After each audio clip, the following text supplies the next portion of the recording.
Assalamualaikum warahmatullahi wabarakatuh. Minggu lalu kalian sudah belajar tentang kaidah penjajahan, permutasi, dan kombinasi.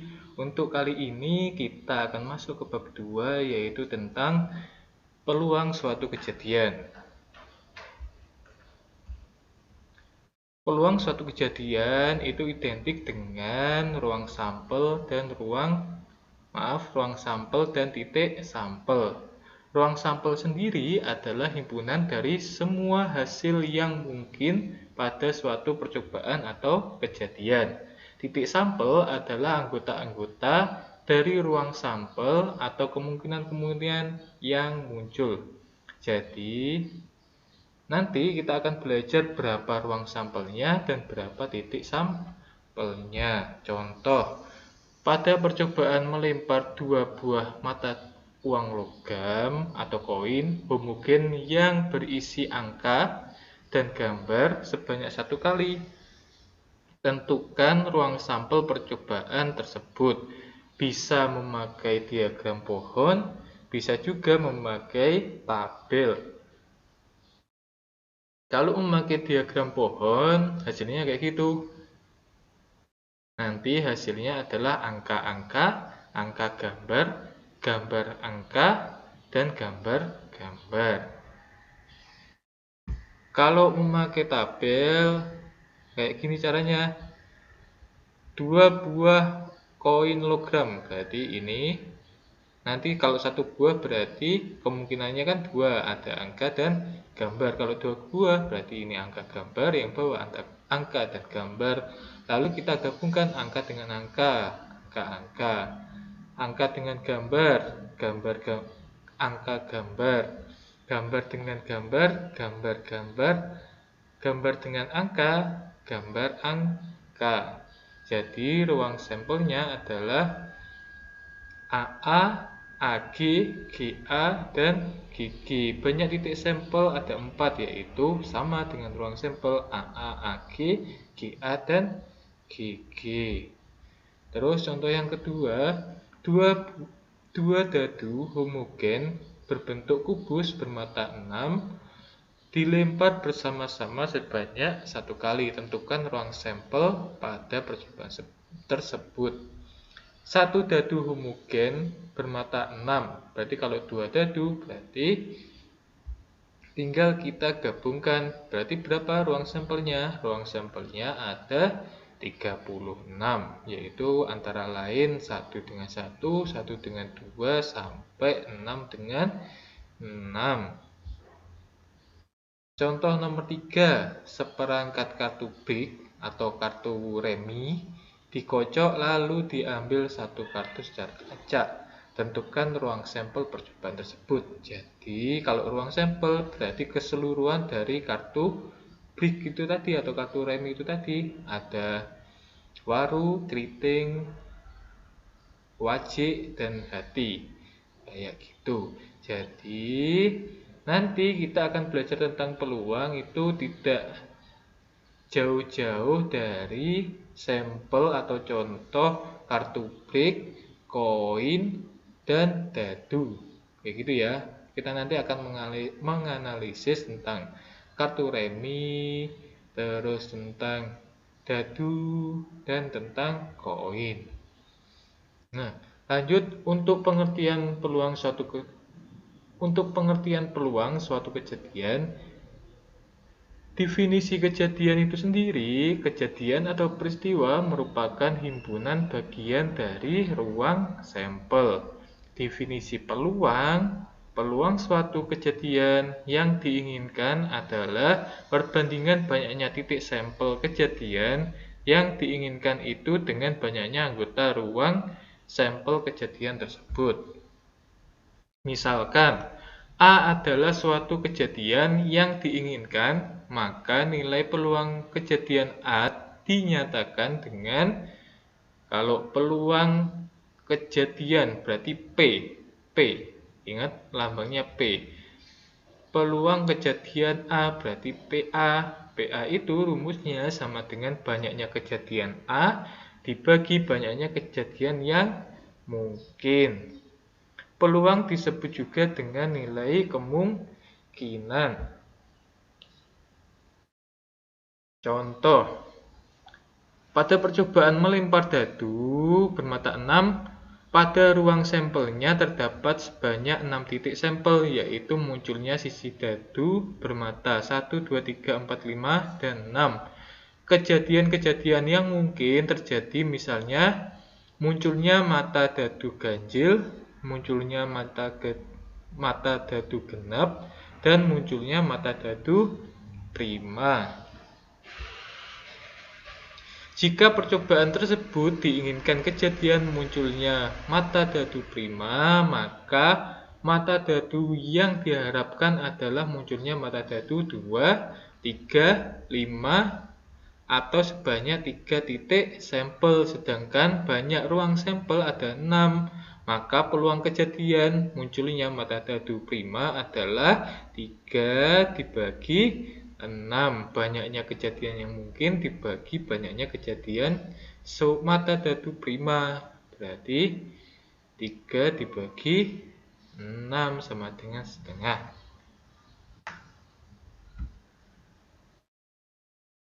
Contoh yang nomor 2. Pada percobaan melempar sebuah koin berisi angka dan gambar dengan sebuah dadu bermata 1 sampai 6 bersama-sama sebanyak 1 kali.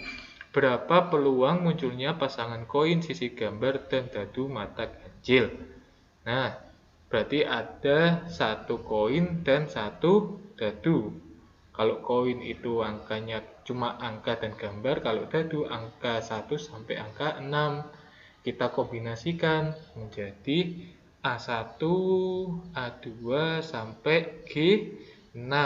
A itu angka, G itu gambar. Banyaknya kejadian muncul pasangan gambar pada mata dadu ganjil ada 3, yaitu G1, G2, dan G5. Peluang kejadian muncul pasangan gambar dan mata dadu ganjil adalah N gambar dan ganjil dibagi NS. NS-nya itu adalah keseluruhan itu tadi. Berarti 3 dibagi 12 sama dengan 1/4. Nanti peluang terjadinya bisa mengambil gambar dan angka ganjil adalah 1/4. Batasan-batasan nilai peluang. Nilai peluang suatu kejadian P berkisar P lebih besar dari 0, lebih besar sama dengan 0, kurang dari sama dengan 1. Jika P sama dengan 0, maka kejadian tersebut tidak pernah terjadi atau suatu kemustahilan.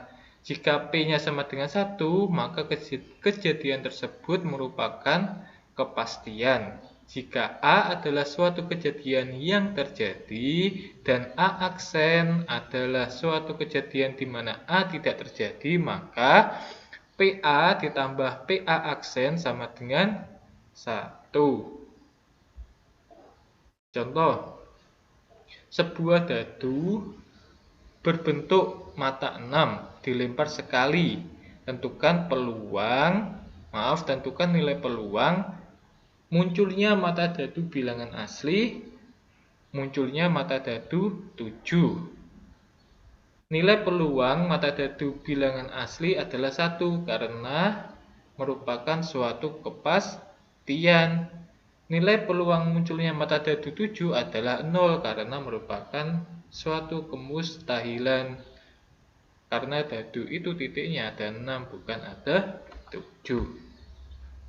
Contoh yang kedua, 2 buah dadu kubus homogen bermata 6 dilempar bersama-sama sebanyak 1 kali. Berapakah peluang munculnya mata dadu tidak berjumlah 12? Banyaknya ruang sampel percobaan tersebut ada 36 kejadian. Sedangkan kejadian muncul mata dadu berjumlah 12 ada 1 kejadian, yaitu 6,6, sehingga P atau nilai kejadian mata dadu tidak berjumlah 6 sama dengan 1 dikurangi P, yaitu mata dadu berjumlah 12. 14, yaitu 1 dikurangi 1 per 36 sama dengan 35 per 36. Setelah peluang kejadian dan nilai kejadian atau nilai peluang, kita masuk ke frekuensi harapan. Frekuensi harapan dari suatu kejadian adalah banyaknya kemunculan kejadian yang dimaksud dalam beberapa kali percobaan. FH kejadian A sama dengan PA dikali banyaknya percobaan. Contoh, sebuah dadu bermata 6 dilempar sebanyak 120 kali. Berapa harapan yang akan muncul mata dadu 6? Jawabannya adalah FH muncul mata dadu 6 sama dengan P mata 6 dikali 120 kali. Berarti sama dengan 1 per 6 dikali 120 kali sama dengan 20 kali. Kayak gitu, itu adalah frekuensi harapan. Contoh lagi, di suatu daerah kemungkinan akan terjadi serangan penyakit pada ternak ayam adalah 0,24. Jika populasi ayam di daerah tersebut sebanyak 400 ekor, berapa ekor ayam yang kemungkinan akan terkena penyakit tersebut? Jawabnya, banyak ayam yang kemungkinan akan terkena penyakit di daerah tersebut adalah nilai kemungkinan terjadi penyakit dikali populasi ayam. Berarti 0,24 dikali 400 ekor sama dengan 96 ekor ayam. Menghitung nilai peluang suatu kejadian sederhana. Menentukan nilai peluang kejadian sederhana dari suatu peristiwa adalah dengan mengetahui terlebih dahulu semua kejadian yang mungkin atau ruang sampel dan kejadian yang diinginkan atau titik sampel. Contohnya, pada peristiwa melempar dua buah dadu merah dan hitam masing-masing bermata 1-6 secara bersama-sama sebanyak 1 kali. Berapa nilai peluang kejadian-kejadian? Yang A, munculnya mata 4 dadu merah dan mata ganjil dadu hitam. Yang B, munculnya mata dadu merah kurang dari 3 dan mata dadu hitam lebih dari 4. Caranya kayak gitu. Kita cari ruang sampelnya, berarti sebanyak 36, karena 6 kali 6, 36. Jadi kejadian yang A, muncul 4 mata dadu merah dan mata ganjil dadu hitam sebanyak 21 kali. Kemungkinan pasangan peluangnya adalah itu.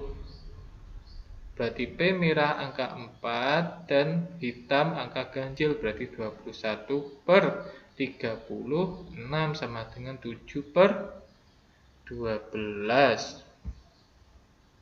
Yang B, kejadian muncul dadu merah kurang dari 3 dan mata dadu hitam lebih dari 4 sebanyak 4 kejadian, yaitu 15, 25, 16, 26. Maka nilai peluangnya adalah 4 dibagi banyaknya keseluruhan 36 sama dengan 1 per 9. Contoh nomor 3. Seperangkat kartu remi atau kartu break dikocok dan diambil satu kartu secara acak. Berapa peluang bahwa kartu yang diambil adalah kartu warna merah? Jawabannya adalah ruang sampel kartu remi itu ada 52. Berarti ruang sampelnya ada 52 kemungkinan. Kartu warna merah ada 26, maka peluangnya adalah 26 dibagi 52 sama dengan 13 per 26. Nah, mungkin itu saja yang dapat saya sampaikan. Untuk minggu depan atau untuk hari Jumat kita akan masuk ke peluang satu kejadian majemuk. Mungkin cukup itu saja. Ada kurang dan lebihnya saya mohon maaf. Wassalamualaikum warahmatullahi